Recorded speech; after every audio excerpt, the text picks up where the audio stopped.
अस्सलाम वालेकुम एवरीवन। आज मैं आपके साथ इतनी मज़े की बेहतरीन और यूनिक रेसिपी शेयर करने लगी हूँ जो आपने डेफ़िनेटली अभी तक ट्राई नहीं की होगी। तो ये बेवक़्त की जो हमें भूख लगती है ये उसमें तो बेस्ट है। तो मेरे मियाँ जी को रात को 3 बजे भूख लगी तो उन्होंने कहा मुझे ना नूडल्स की क्रेविंग हो रही है। तो मैंने कहा नूडल्स।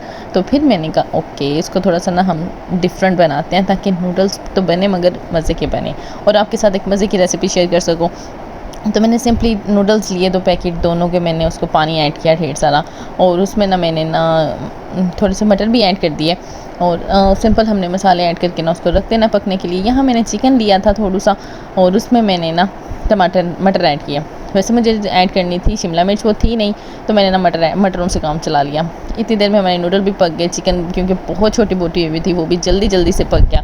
हार्डली इसमें ना 20 से 15 मिनट लगे होंगे और ये हमारा खाना रात का बेला वक्त की भूख हमारी बहुत मज़े का खाना ये बन गए थे। थोड़ी सी मैंने चीज़ ऐड की जिसमें मैंने चिकन बनाया था ना उसी में मैंने नूडल्स कर रख दिए। ये आपने लाजमी करना है क्योंकि नूडल्स जब क्रंची होंगे ना तो बहुत मज़े का चीज़ी फ्लेवर देंगे नूडल्स। फिर मैंने चिकन ऐड किया और उसके ऊपर मैंने चीज़ ऐड की और उसे मैंने 2 मिनट के लिए ना स्टीम पे रख दिया। बहुत मज़े की चीज़ मेल्ट होगी, नीचे से थोड़े से नूडल्स क्रंची हो गए जो नीचे बिल्कुल पैंदे पे थे और ऊपर मैंने केचप मेयोनीज़ के साथ पिज़्ज़ा चीज़ी नूडल्स बना लिए। बहुत मज़े के बने थे, आप लोग ज़रूर ट्राई कीजिएगा। अल्लाह हाफ़िज़।